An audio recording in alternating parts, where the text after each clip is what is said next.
Hey everybody, welcome to episode 50 of Angles. My name is Brett Tuttle. I'm the producer of Angles, but we decided for this episode we would put John in the guest seat and I would interview him. So we decided to figure out what makes him tick and talk to him about his life and his family and his passion for storytelling and all the lessons he's learned as a business owner and how proud he is of the team that works around him and with him, and the way he wants to serve his clients, but also the community here in Buffalo, and just had a lot of fun and hope that this would be a chance for you to get to know him as a person and not just someone who's asking the questions all the time.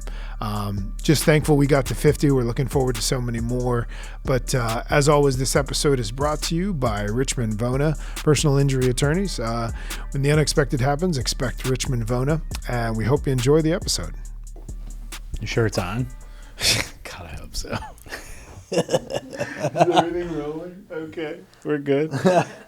Is this the part where we pretend like we haven't been talking for the last 20 minutes? Yeah, this is what we do. We're like, hey, nice to be here. What's Nice to going see you, on? man. Hey, good to see you, man. It's been a long time. Sweet. Well, what's it like being over there in that chair? Yeah, it's interesting. It's weird. A little bit. I'm like staring at like a bunch of things from my childhood behind you. So it's kind of funny. This isn't my A little life. nostalgic. Yeah. Well, sweet. Well, I have did some research, and I have some questions.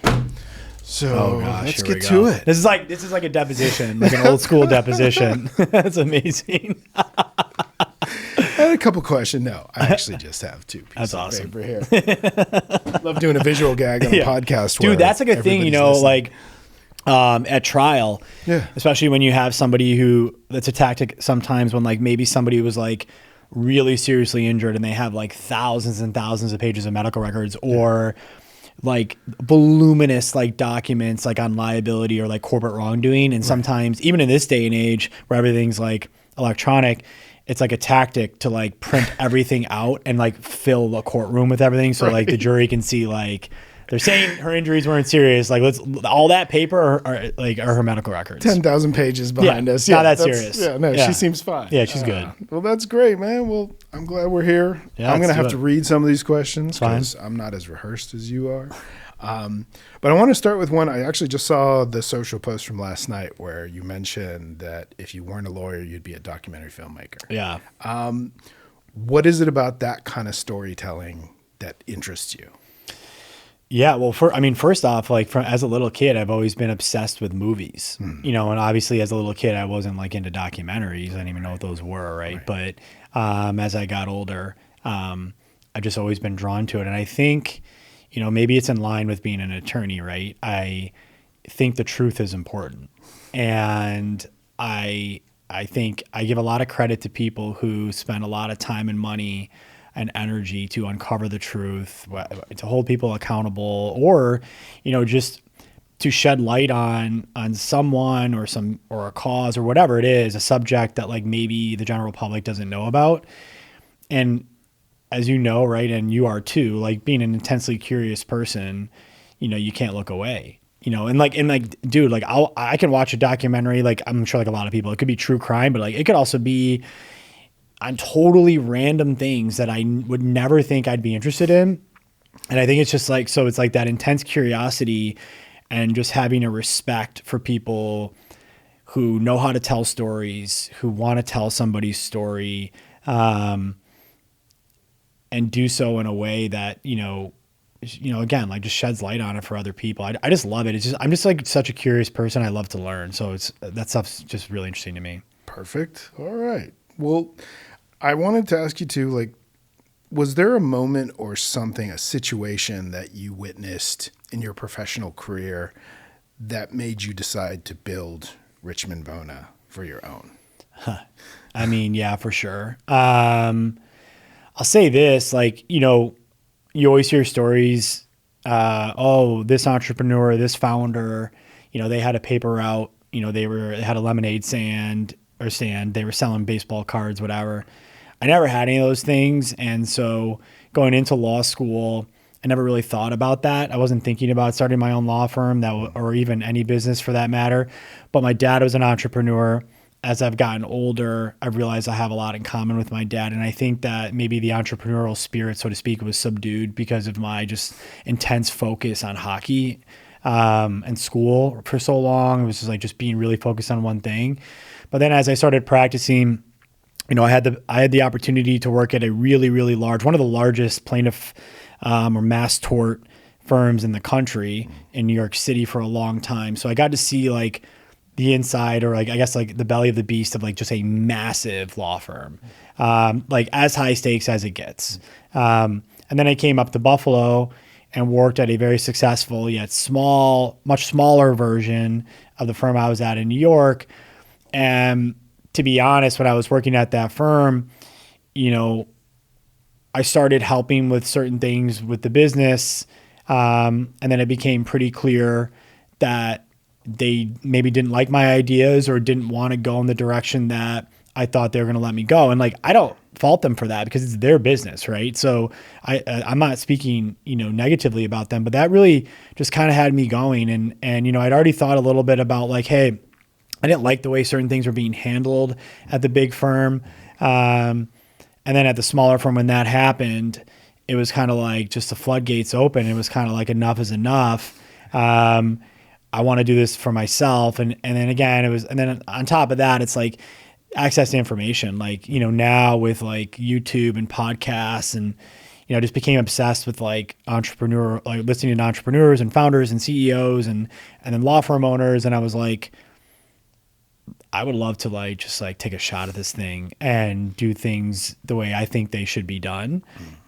Knowing that it's probably going to be very difficult, but not knowing how difficult it would be to do things in the right way, which at least how I think they should be done. That's perfect segue. Thank you. You're a better guest than your host. No, I'm kidding. I mean, he's probably right. But I know you're a big fan of the Founders podcast. Mm-hmm. And so what about those stories is something that makes you go back and listen again and again? Because you told me you do that. Yeah. I mean, it's an incredible podcast. Basically, it's a guy named David Senra. And Senra actually has another podcast now where he interviews these founders. But Founders is essentially David Senra reading a book. Usually it's like an autobiography or a biography. And then in an hour and a half, telling you what he learned about it. What are the most salient points from the book? And we're talking going back to like Rockefeller, Vanderbilt, up through, you know, Bezos, Musk, I mean, you name them, right? Like, and for me, it's kind of like, number one, a crash course in business. It's kind of like getting an MBA, you know, through like the voices of these people who have done it. And it's really interesting listening or hearing stories about all their struggles, like, you know, the common threads between all of the founders. It's really fascinating because it doesn't matter if like, you know, it's Standard Oil, you know, in the 1800s or it's Amazon today. Like, there's just these common threads that, you know, have, I think, contributed to the success of all these people. And it's something where you can just have it on all the time. Like, I'm the type of person where I'm like, all right, like from 5 a.m. until I'm done, you know, early evening so I can get home and spend time with my wife and daughter. Like, I am like on like nonstop. So like, I want to be listening and learning the entire time. And this is just a great way to get ideas or listen to how the most successful people in the world have built their businesses, hear about their struggles, their failures, their successes, and kind of then come back here to the firm and apply those things here or pass along those messages to my teammates. Have you found in any situation that like you find a little solace in like, oh, even these people who are wildly successful made the same mistakes or felt the same way? Oh yeah. I mean, like big time. It doesn't matter what type of business you're in. And especially if you are trying to rapidly grow your business, if you're always trying to grow like we are, like we will never, ever, ever stop, ever. Like as long as I'm alive, like, and I feel strongly that people like coming up behind me and the people we're training to come up behind, we'll never stop. We're never going away. So you hear these stories from people who are doing the same thing and like making like massive mistakes, like huge failures early on. Or I think maybe like most interesting is, you know, there's a saying like that an overnight success takes a hell of a long time. And we're sitting here being like, well, Amazon is just Amazon. Like Jeff Bezos is one of the richest guys in the world. Dude, he was building Amazon for like 20 something years. I mean, I think we forget that it started off as like a bookstore. Yeah. Like it's crazy, right? Like how long it's taken, you know, for these guys to build these brands, build these businesses. They start really small. Like, so it gives you a little bit too of like comfort because I think when you're trying to grow and you're trying to be better every day, sometimes it can be frustrating because it doesn't happen as fast. Even when other people think it's happening fast, it's not happening as fast as you thought it would in your mind, right? Which sometimes is good.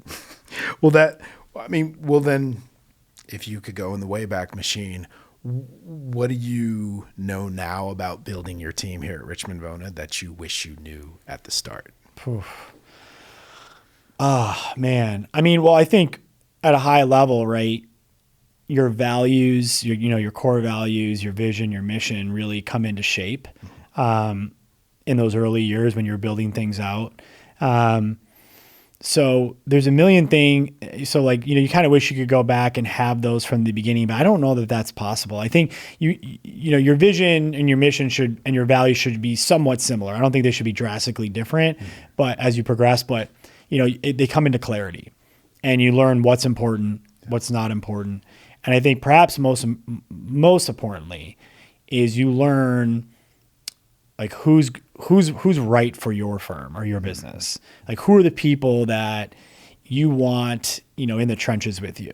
Yeah. Because it's so hard, like at all times, but especially early on, when everyone's wearing multiple different hats and there's late nights and early mornings and it just never stops and it just feels like you're just getting punished over and over and over again by the waves. Like it doesn't stop. Even when you see the sun and you're like, okay, but it's going well. Like the weather's nice, but you're just getting smoked like over and over.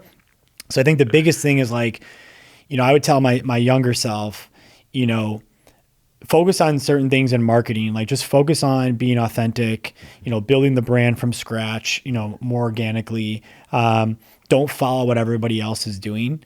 If you're for everybody, you're for nobody. And then also I would tell myself like, look, even if like you have sticker shock at how much it costs to get an A player, get the A player. Yeah. Like get the person who's believes in your mission, your vision, who's aligned in your values, who's really good at what they do, is going to make you better on day one.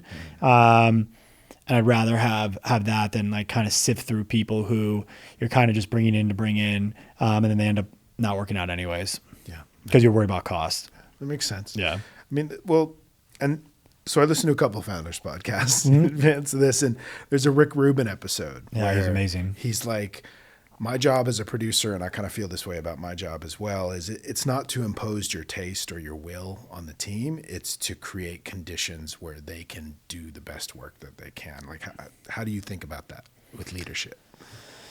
Yeah, I think it's a valuable lesson, right? Because you got to create the room, for people to grow. You need to allow them to make mistakes. You need to allow them to fail, but encourage them to do it quickly, fail fast. As I've developed, and I'm far, far, far from a finished product. I never will be a finished product, but like as I become like a better leader, a better manager, I think the thing I really enjoy is creating the space for people, to do their thing, basically like delegating to them, giving them the resources, being available to them.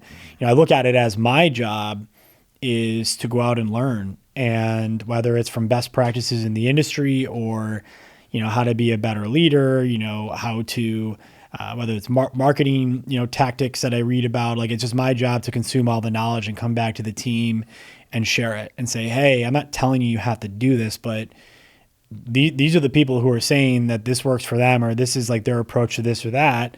I'm going to give you the space to do it and run with it. All I'm asking is that you just keep me up to date, communicate with me, and allow me to like kind of like ride along and help you with it. Because that's really the only reason you're going to grow, right? Yeah. Like if you're not delegating, you just won't ever grow. But it's a trust thing too, right? Like they have to earn your trust. You have to earn their trust. It's a two-way street. So I would agree with what he said. And he is pretty profound guy, the way he thinks about things. Yeah. He said something that I always think about, where it was like, your imagination is vast and unlimited.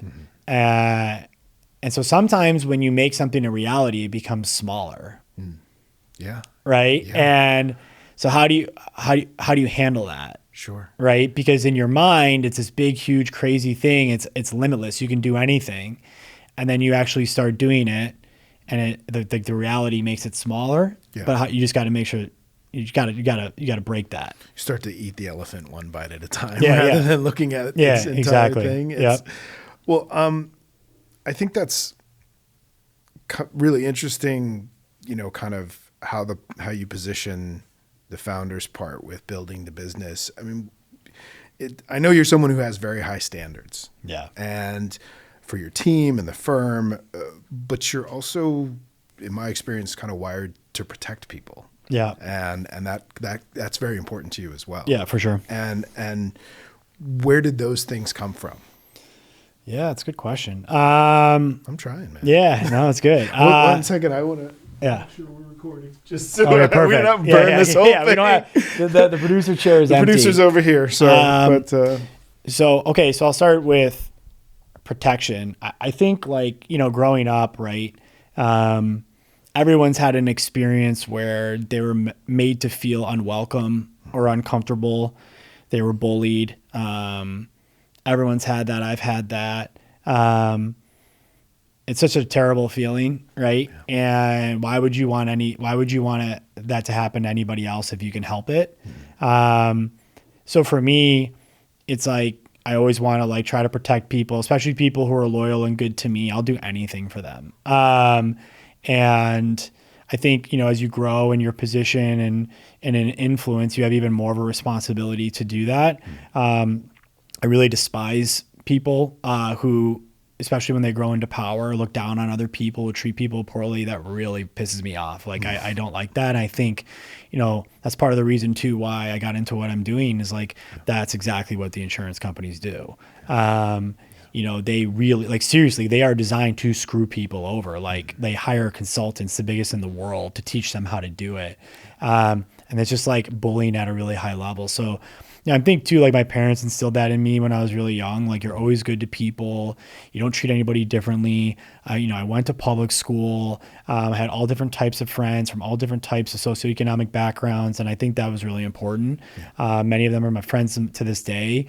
When I go out with my friends, I don't talk about work. That's not, I don't want to. Let's just be friends and talk about whatever we want to talk about. So I think you got to look out for people who are good to you. And I think I just have zero tolerance for the bullying. Yeah. But going to the high standards, I mean, I think that was just instilled in me as a young kid is if you're going to do it right. And when you want to, so as you grow up, right. And you learn look at the great results you have when you maintain really high standards, because it's super hard to do. The reason most people don't do it is because it's just too hard. There's too much effort that goes into it. Right. It's so much easier when, especially in a day and age now where someone quits because your standards are too high, or someone complains about this. Oh, let's just lower the standards. No. Yeah.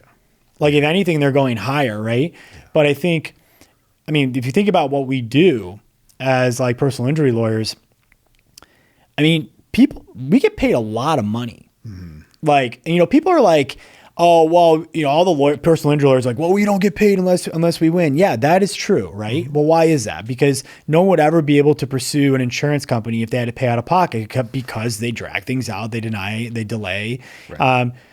But at the end of the day, we get a lot of money, right?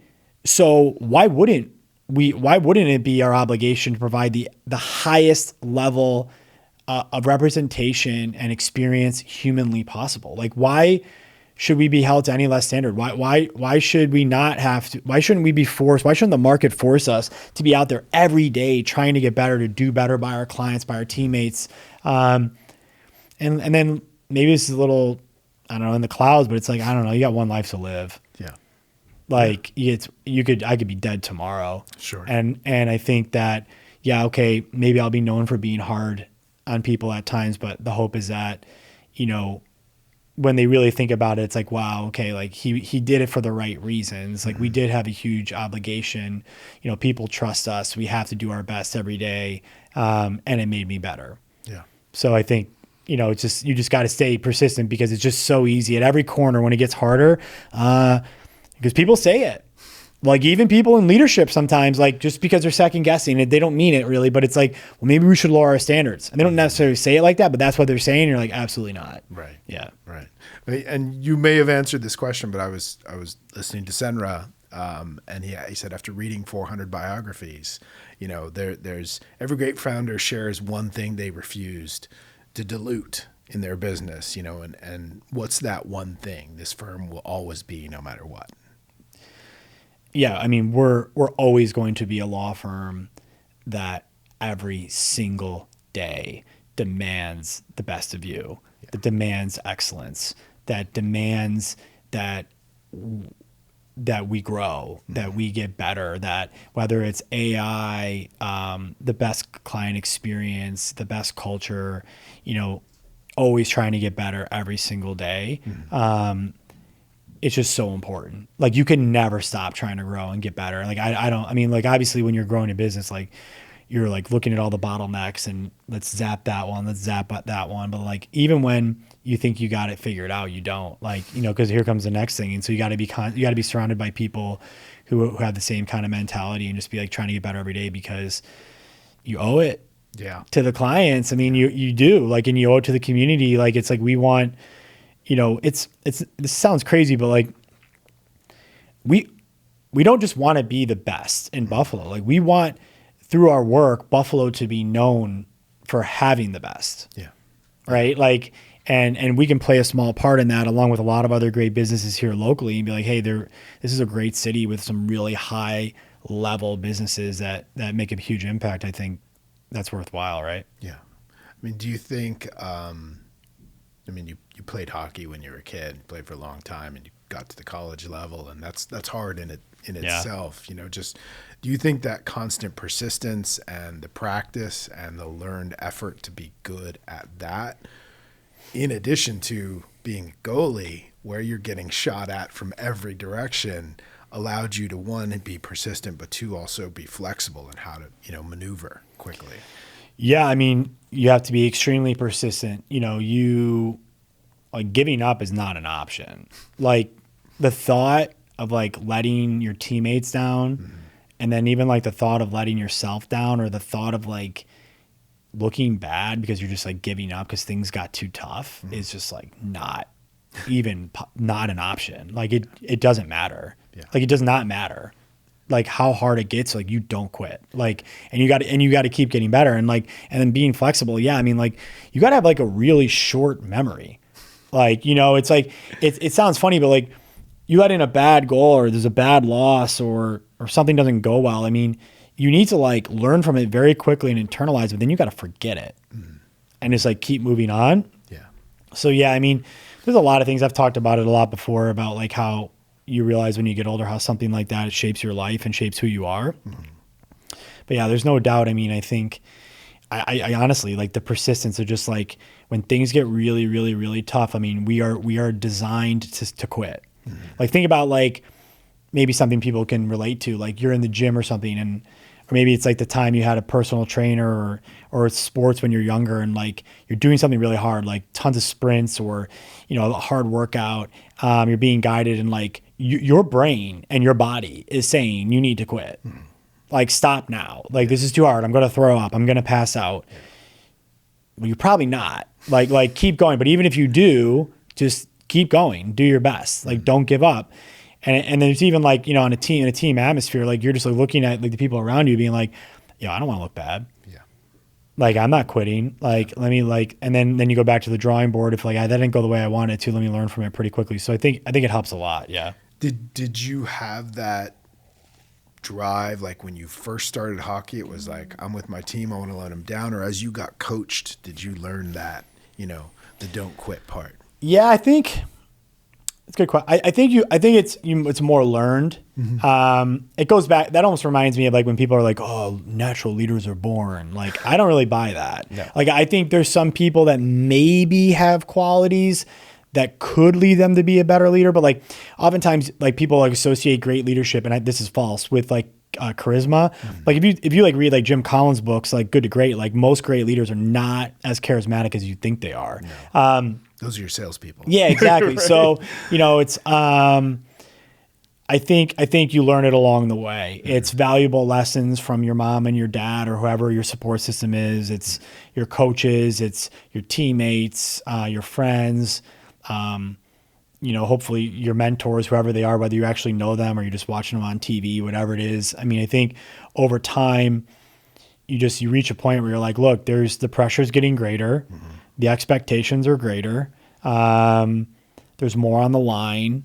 More people are affected by me now. Then you get into like, I think about like my buddies who play in the NHL where like jobs are at stake. Yeah. Like people's livelihoods, if you don't play well and you contribute to the team being bad and the coach or the GM gets fired, I mean, like, so there's a lot more at stake. So I think, it's learned along the way. And I even think about it too, like, man, like there was like a lot of pressure. Like at times, and it's great now that it's dealt with better with athletes. Cause like back then it was just like doing weird things to try to get through it. And that's why goalies are looked at to be so weird. But yeah, I think you learn it along the way and you just build up like this resilience. I'm going to come back to that because I do want to know why goalies are so weird. Yeah. Because Mitch mentioned that too for the podcast. But well, then what has building this firm cost you that you don't talk about? Oh man. I mean, look, like, it's crazy when you start building the firm and you think you know what it's going to take, but you have no idea. Especially when you have like really high expectations, and you're not going to stop. I mean, we didn't get paid for like a really long time. Like we just kept dumping everything back in. I mean, even to this day, we dump so much back in. We'll never stop.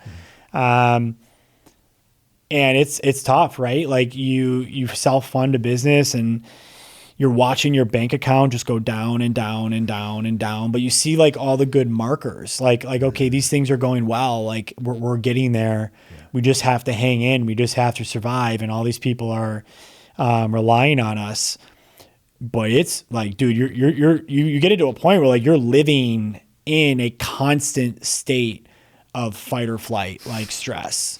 Right. And like, I never thought about quitting, but I can assure you there's times where you're like, why do you do this to yourself? Like why did you do this? But then like a split second later, you're like, no, I know I did this, right? It's working, but it's a lot harder than I thought. So I feel like it changes the way, you think about a lot of things. Your perspective changes. You have a lot more respect for, other businesses and leaders and what they've been up to for a long time. Gives you a lot more respect for the people who support you, whether in your business or outside your business, your family or your coworkers, your friends. You'll never forget the people who really like just take the time to ask like how you're doing, like what's going on, like how, that kind of thing. Cause a lot of people don't do that. But yeah, I think it's taken some years off my life, but I would never trade it in because it made me the person who I am now. I mean, like, I just think back of who I was when we started the firm. I mean, I've learned so much. And all this, sacrificing time away from friends and vacations and time away from all the things you love to do and just making this like your core focus, I think is worth it. But there's a ton of sacrifice. And I think a lot of it too is like internal, you can't see it. Like you can't really like see the scars that like a business owner like wears all the time. Cause it's our job too, to protect our people, and we're in a great spot now. So like, I'm super excited, and it was always like trending in the right direction, but it was really, really, really hard. Like it was like really, I mean, it's still really hard, but those first like 4 or 5 years were brutal. You started during COVID or right before? Yeah, right before December 19, 2019. So, I mean, we had obviously no clue that was coming. And I think actually we got lucky. Not lucky. I would say that it didn't impact us the way it would now. Like I think about like, I feel really bad for like other business owners who had like all these people, working for them, relying on them, and this thing happened. Like for us, it was just, we had 2 employees who had just started, and, we didn't have a lot of money anyway. So it was just kind of like, hey, let's just take the time to focus on like getting organized here. So it wasn't horrible for us. That's why I don't want to be like the guy who's like hangs his hat on like, yeah, and I started this during COVID. And like, look where we are. Nah, I mean, like, it kind of like, it didn't really matter for us. Well, it seems like the short memory has served you well. Yeah. Your ability to forget. But also it seems like you're really good at recognizing the milestones and celebrating that you've reached them. Because you say a lot of people get depressed and you're built to quit. Yeah. And rather, you've always seemed to have a roadway, and you know that you're approaching a milestone, or that you've reached it, or that you're in front of one. And so, or one's behind you. And so. Yeah. I mean, I think you look at the markers, right? I mean, we're not going to make this a conversation about data, but like data, clean data combined with like your gut, your persistence, all this kind of stuff. Like, even when things are really, really hard, like you can tell, it just has to catch up. Like it's coming. Anybody who's built a business and grown it pretty quickly knows exactly what I'm talking about. Like where you're like, oh my God, like over here it's horrible personally, but all the markers are good. And I think like with milestones, it's good to acknowledge them and say, okay, check the box. We got through that, or we hit this point. But I think you got to really pretty quickly like move past it and just focus on the next one, right? I think you can't dwell on that stuff. Like, I more so recognize them for the team because I think it's important. Yeah. And I want them to know how proud I am of them. And like, this is huge. Like this type of milestone isn't common, or, whatever it is, but hey, that's not what we're all about. Right. We're already looking at the next one. Right. Well, speaking of your team, I went around the office and did an informal survey. Oh my God. So I asked a couple of questions. A few things came back. First, you can true or false these with me if you'd like. Oh, man. I was told very clearly that you should never prank John unless you want it returned tenfold. True. At a time and place of his choosing. That's true. I will wait a long time. Yeah. And I will tell nobody. The patience of Job. Yes. Huh? Yeah. All right. So second, there may be a clinically significant relationship between you and sugar. Is that possible? And if so, what is your poison of choice? Yeah, I gotta be super careful with sugar. I love it. Dude, like, I love chocolate, but I'm thinking probably sour candy. Okay. I love it. Okay. I have to be super careful. Like, I can't even keep it in the house. I can't. Like, I'm obsessed with it. Like, but because not to nerd out, but like, man, like I have realized how important it is to manage your stress levels through like sleep and diet and exercise. Like, it's so important. And there's been, dude, I was always crazy about that. And then you start the business and like, you're still like going through the motions with things, but like not really doing them the way you should. Yeah. And talk about the impact it has on you. It's crazy. So I gotta be super careful with that stuff, but that is true. Okay. Yeah. Yeah, it makes fast food a lot easier when you're driving home at 8 o'clock. You've been working 14 hours. Yeah, and here's the thing. If you rarely eat it, when you do, it's that much better. Yeah. And you don't feel guilty about it. You're like, this is awesome. Yeah. And then third, almost everyone said unprompted that you're far more compassionate than you let on. I'll let the record stand on that. I can back everybody up on that. I agree too. But I want to talk about your team here. Mm-hmm. And in the Jim and Tammy Fitzhenry episode, you talked about being authentic and finding different ways to communicate with different people, and that matters. But you also said you're super direct. Yeah. And that's not always great. It's usually not great. It's usually not good. How do you lead people who aren't wired like you?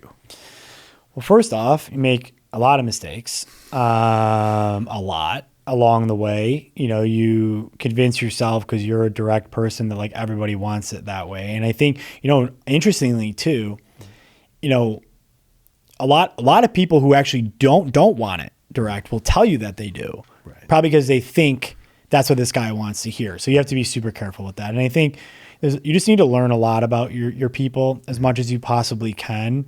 And there's there's assessments and stuff like that, but also, taking the time to just have conversations with people and see how they're checking in, how they're doing. And I'm not perfect at that. I'm trying to get better. I mean, I still have this, like, I don't know what it is, but like, I don't want to bother people. Like, I don't want to go out there and like pull them aside or talk to them and they're like, oh my God, I got to talk to my boss. Like, this guy, like, he's going to make me nervous. Like, I don't want to do that to people. Like, so I'm a little self-conscious about that, which sometimes can come across as like standoffish. So I'm trying to be better about that because I love everybody here. Like, I want to talk to them. I want to know more about them. I just don't want to make them uncomfortable. Right. But I think, you got to learn to adapt and talk to people in different ways and learn what makes them tick, what motivates them. When you see emotions, understand that there's data behind those emotions. Like, what is really the problem here? How can I help them? And make sure people know that they can be honest with you. Yeah. They can be vulnerable. They can tell you they don't like something or they screwed something up and that, hey, you're not going to rip their head off from it. Like, all you care about is that they're going to learn about it or learn from it, and then get better from it, and you're fine. Like, I mean, I even like, I tell people all the time, like, I'm serious. Like, if you came to me and you're like, look, like, I'm just not happy in my role. And we explored, and I would say to you, like, well, is there another role at the firm that either exists or doesn't exist that we could create for you that you think would not only make you happy, but add value to the business? Let's have the conversation. And if they were like, no, I just don't want to be here. I want to do something else. Right. Like, if you're that honest with me and we talk through it, I'm not walking you out. Like, I'll help you get a job. Sure. Right. That's the type of people I want to be surrounded with. So, you're only as good as your team. So I think it's really important to do everything you can to try to figure out ways to help them, to communicate better with them, and then to pass that along to other managers and leaders and just everybody else in the firm. So everybody learns to, like, kind of communicate better with one another. It's hard. Like, you got to keep working at it. Sure. And then I know you don't like celebrate these little milestones all the time, but when you kind of zoom out, what's the thing that you're most proud of with this firm or that you feel that really connects to you? Yeah, I would say number one, just because it's just how I look at things. I look at in-house first. Like, I'm just so super proud of our team. Like, it's kind of crazy when you walk around and look at all the people that have put their trust in you. And like, sometimes, like, early in the morning, usually now, not so much at night, but early in the morning before people are here, I like walk around, just like look. I'm not like really like staring at their stuff, but I'm just like looking quickly, because when you see like pictures of their families and and their dogs and their cats and their friends, like, you realize, like, if you didn't realize how much responsibility you have on your shoulders or what you owe these people, I mean, you realize it now. Yeah. So that's just super important to me. So I'm most proud of that. And then I'm really proud of what they do for our clients and for the community. They always show up, and it's really hard to do what we're demanding that they do. They could easily go to many other law firms and do way less. Yeah. And they choose not to. Well, you're also dealing with such a sensitive subject. You're taking people at likely what is, aside from a death in the family, the most traumatic time in their life. Yeah. And trying to shepherd them through that. And you're trying to teach everybody on your team and infuse them with that care and concern. How did you do that? Well, I think it's, you just find the people who are naturally like that. So we focus on the people who are already like that, who are empathetic, who are compassionate, who are good listeners, who want to be part of something bigger than themselves, who take pride in their own strength and ability to help others in moments of like weakness or tough times. Then we teach them the skills about like how to do the job. Sure. Like it's such a travesty and massive mistake that a lot of law firms make. Like, and I know because I look at the job postings. You're looking at a job posting, and it's like, do you have a heartbeat, and have you done this job before? And it's like, yo, like, first off, who would even be interested in that job? Sure. But two, like, that's why you got to put so much time and energy into your training, your onboarding. That's why I have so happy about some of the people we have who give back to helping others and like love helping others internally, because like that allows us to focus on the right type of person and then teach them how to do what we do. Yeah. We can teach that. I can't teach you to be a compassionate person. I can't teach you to understand that when somebody's being maybe rude to you on the phone, it's not actually, they're not actually mad at you. It's just that they're mad at the situation and they're taking it out on you. I can't teach you to be patient and calm and kind to them in that moment. Like, you just can't. Yeah. You know, you could try, it won't work. Yeah. 'Cause people will crack. Yeah. We used to always say that in my business. I can't teach hustle, right? You can't. You just, if somebody's going to hustle, they're going to hustle on their own. And then you can just help them focus that hustle where they need it to go. Right? Dude, it's like, it's so true. Like, you got to stop banging your head against a wall trying to make someone into somebody they're not. Like, it's one thing to say, I don't want you to word something this way. We word it this way. This is why. Okay, they should be able to do that. But if you're like, look, to have the impact we need you to have, for you to go where you want to go, for you to become who you say you want to become, this is not a 9 to 5. Like, this is a craft. This is an art. You know, there's a science of a lot of what we do. Like, you got to live and breathe this, right? Stop fooling yourself. And we have to stop fooling ourselves to try to make people into something that they're not. Yeah.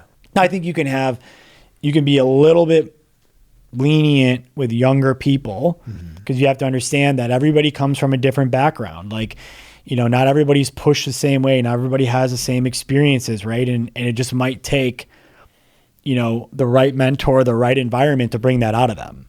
So you have to be careful with that, right? Yeah. But, you know, then there's limits. Like, you have to do your best to figure out who somebody really is and figure out, like, is this the right person in the right seat? Yeah. Yeah. I mean, it sounds like you're pretty happy with that after five years now. Yeah. You're always trying to get better. You're always working with people to get better. And, you know, hopefully people, you know, the people that we have here, like, they're trying to get better, right? None of us are perfect. Yeah. We make mistakes every day. Like, I probably make the most mistakes of anybody. But, you know, we just got to learn from them and get better every day.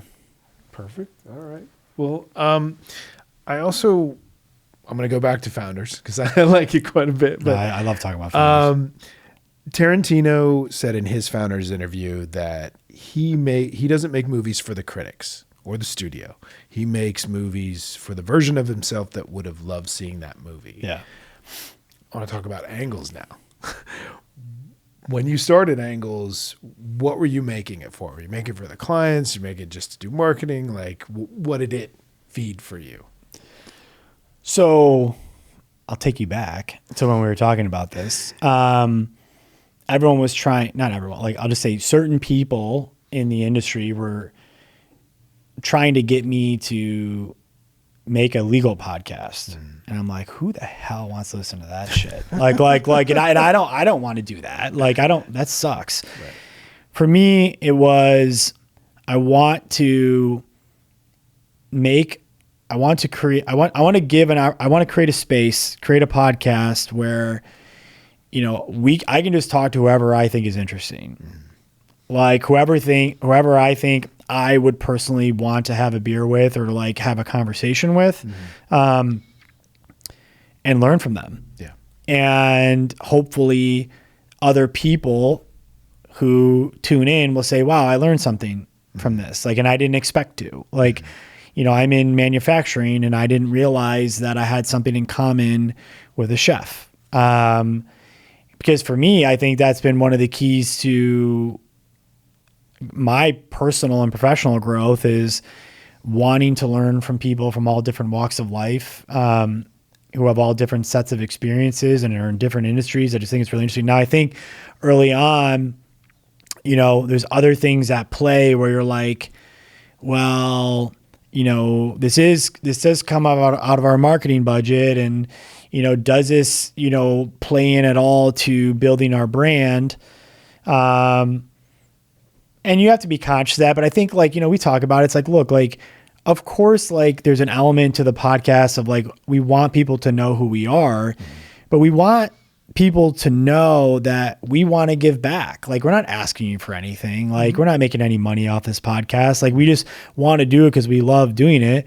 We know that, you know, we've grown so much from the people we've learned from and the podcasts we've listened to. So why not do this here in Buffalo and keep it Buffalo focused. Like all the amazing people here don't get the love or the, you know, the respect that they deserve. And hey, it's like, hey, if you think what we do is cool here, hopefully you understand that, you know, if you think we do a good job here, like hopefully you understand that we do an even better job at the law firm. You know, so, but in reality, it's really just because, I mean, why not get to like have an excuse to bring all these people in and get to shed light on what they're doing, and hopefully we all get to learn from them. Yeah, preach. I'm having a lot of fun doing this. Yeah. If you didn't know why we're talking, this is the 50th episode. That's why I'm in this chair. That's why John's 50? in his chair. This will be the 50th episode. Yeah, no, it's crazy. So, well, 50 episodes in, what do you know about John Richmond that you didn't know before you started?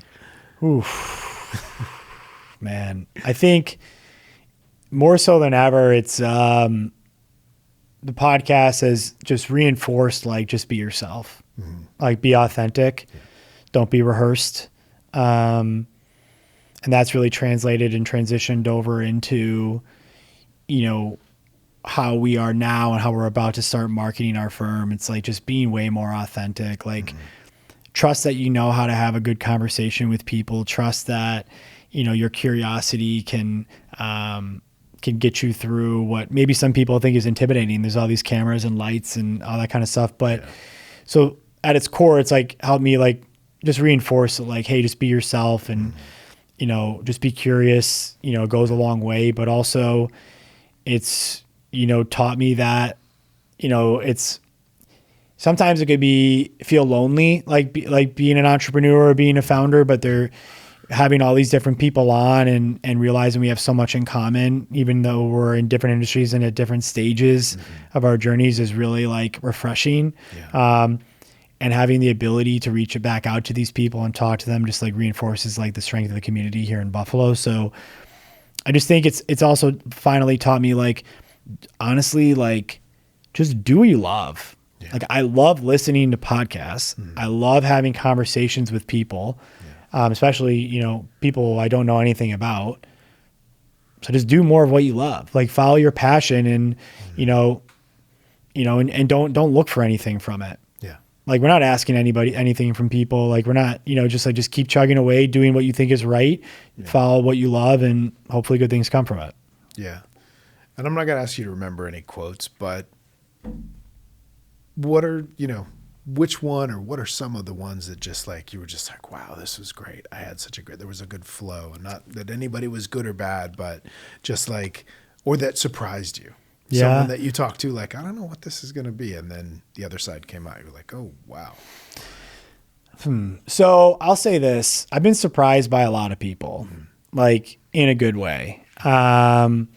People who maybe I was like, I wonder where this is going to go. Or I'm feeling a little self-conscious about where I can take them or what we can talk about. And then the second they sit in the chair, though, I feel like I could tell.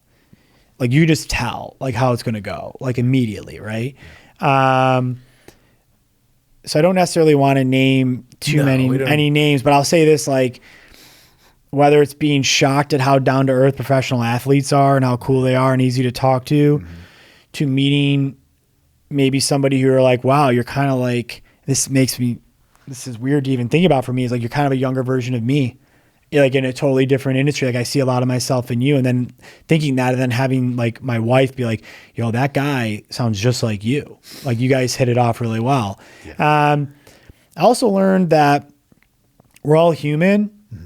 And, you know, we talk about this a lot. Like, it's really great when, you know, I didn't think about this like that. Again, it sounds like a broken record, but maybe not on here, but like, people come on and like, they're super nervous sometimes, like a lot of times, like, and we don't even think about that. Right. And I guess now when you really think about it, like, they're coming into this back door and they come in this like professional studio and like, so, but you realize pretty quickly, like, we're all human. And so, once you get people to let their guard down and have conversations, like, people are just really interesting. They're good people.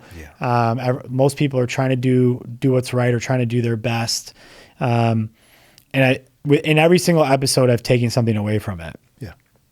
For sure. So I'm grateful for the experience and the opportunity. And I think we've been fortunate to have so many great people on, and then to have those people make suggestions like, hey, so-and-so, I had a great experience. So-and-so would like to come on. And I'm like, we're like, wow, that's pretty crazy. Speaking of which, for episode 100 down the road, any guest you want, you could have, who would you want to have on? Wow. Wow. I'm not going to do living or dead. We have to actually be able to book them. I would say I got to just go with my gut on this one. I think we could get him. Yeah. Probably Dominik Hasek. Yeah. Number 100. Yeah. Because grew up watching him, being a huge fan. And it's rare you get an opportunity to sit and have a conversation with somebody who, for a very long period of time, was, I believe, objectively the best in the world at what they do. Sure. Like, that's crazy. Yeah. You're the best in the world at what you do. Right. So that would be a really cool conversation, because I wouldn't ask him I wouldn't want to ask him anything about like, well, tell me about this game and like, what did this feel like to win the Stanley Cup? Like, I would be like, dude, I want to talk about preparation. I want to talk about visualization. I want to talk about, like all the stuff that he did to be that person, like, and how he maintained it, what it was like, because, once you're on top, like, I mean, it's so hard like to maintain that. And I don't know, because I've never been on top, but like, you just look at these guys and you kind of think about it and you're like, wow. So he's somebody that just comes top to mind. Okay. Then, because there's a lot of ways I could answer that. And like, people who may not be from Buffalo, that if I could get on here, I would just do it, because it would be so, I think people would get so much out of it. Sure. Yeah. But that's, I mean, well, we have 49 more episodes. We could get them. So we just have a few phone calls. If you're listening or you know him, let's go. Please call us. Yeah. He comes through Buffalo. I happened to see him pretty recently. All right. I didn't ask him about it though, because I don't want to be like the fanboy. That's like, a hard jerk. question. You want to be on my podcast? Yeah. It's probably pretty standard. He'd be like, who are you? So I think like that's another part of, it seems these things all seem to be intersecting. Your passion for documentary films and storytelling and the podcast and uncovering stories as a lawyer, like that level of curiosity, for you seems to be a driving force. Yeah. Was that learned, or was that something like when you started doing things younger, you figured, oh, I really like this, I want to know more about this? I think it's probably always there. I mean, obviously I don't remember when I was like a super young kid, but my parents, I think for sure, I'm trying to imagine what they would say. Like, they would say for sure, like, he was always like this. Like, my mom and dad will always say, like, they jokingly say, but I gotta imagine this was like terrible for them growing up. Like, where like they couldn't, like, I would never let them off the hook, like with an answer. Like, it was like, no, I need you to give me the full explanation, or I'm not going to stop. Right. And that must be horrible. And I have a feeling my daughter's going to be like that, which I got to find a fun way to gamify that. So it doesn't like drive me crazy. But I think it's cool, right? I think it's a curiosity. Like, you want to know the answer, like, tell me the answer. Now, as you get older, you learn that things rarely are black and white or binary. And that can be tough for a logic-based person. Sure. Right? And that's really where the growth comes from, is, understanding the data, understanding when there are black and white answers, but then that most of the time it's like gray or like all these different colors, and like, how does this all come together?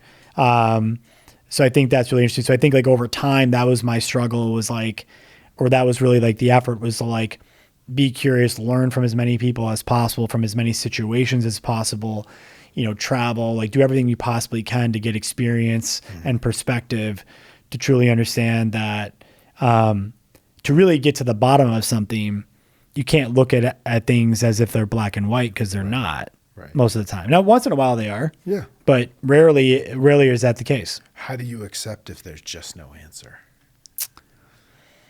Good point. I think you just look at it as like an opportunity to keep thinking, and and use your imagination. Keep like nailing it. Just keep use it as have it be something like, well, think about it. Like what okay, what's the first thing that comes to mind when you think of that? This like or how about what's like the one thing that no one in the world knows about anything? Like we all think we know. Oh. The universe, matter, death. Death. We have no Where idea. We go? Yeah. No idea. Yeah. Right. We all think we know. Yeah. So that's a common unifier. Yeah. And we all, you could talk about religion. You could talk about other sort of like ideologies. Like we find comfort in something that we hope is the case. Right. Sure. But for me, I've kind of always just been like, well, I see this perspective. I see this perspective. I see this one.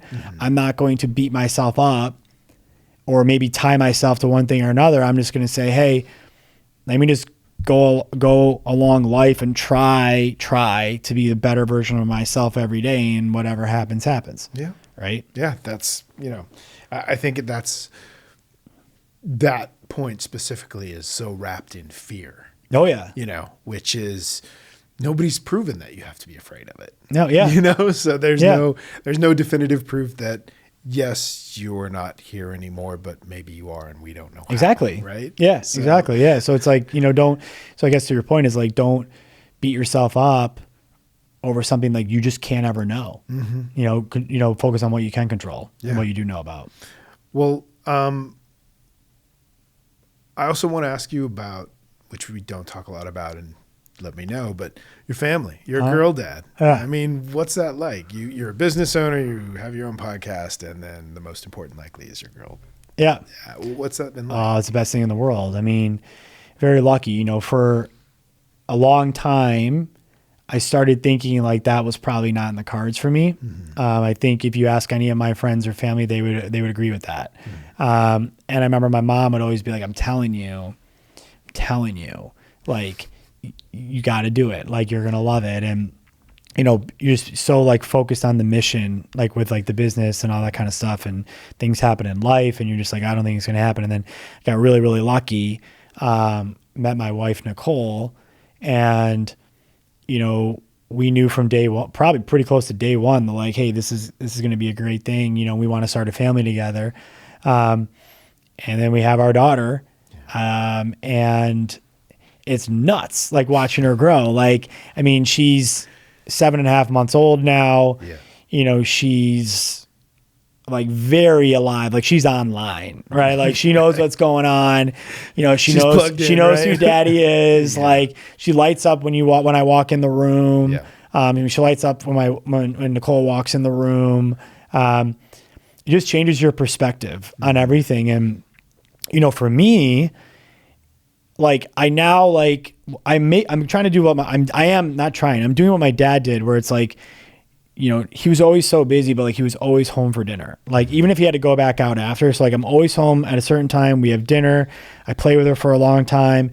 We do bath time together, like every single night. And I love that, right? Like, I tune off, put my phone away. Like, you can't get a hold of me during that time. It's great. But like seeing her grow, seeing how alert she is, like, I can't wait. I don't want this time to go by too fast, but like, I also can't wait. But also, like, honestly, it makes me work harder.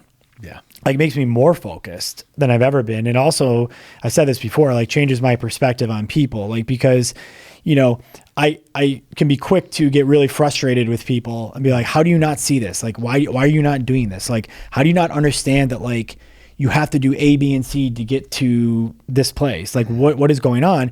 And I like, dude, like, you look at your daughter. I look at my daughter. I'm like, yo, dude, like, take a step back. Like everyone has a different set of experiences, a different background, different upbringings. Like, I was very lucky growing up, right? I know that now. So it's like, it forces you, like, sometimes, like, I said this before, it's kind of funny, but like, I'll look at people now, I'm like, well, like, kind of picture you, sort of, not really, but like as a baby, and like you were a baby, and like you had all these things happen to you, and I probably know less than 0.005% of everything you've been through in your life and how you got to where you are. So, chill out, and take it as an opportunity to be more curious and learn about them and see how you can help them. Sure.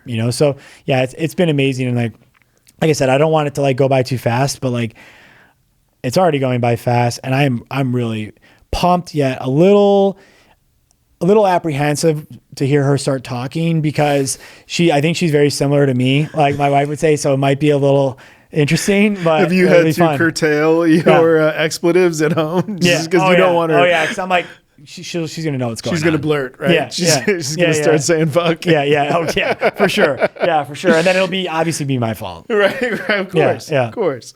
Well, I think we're pretty close. I've seen you do this before. We're getting up on an hour, but I wanted to just ask you kind of an end question. Is there anyone who has changed your life or the trajectory of your life, or who you think you are, how you see the world, that you haven't thanked for doing so? Yeah. I mean, maybe this is cliche, but I got to go to my parents. I know that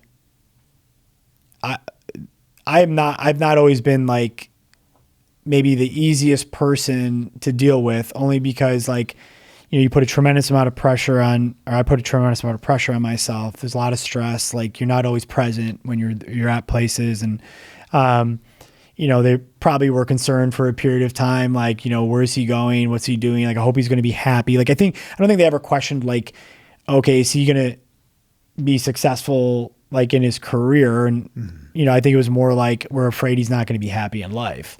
Yeah. And I think they were probably right.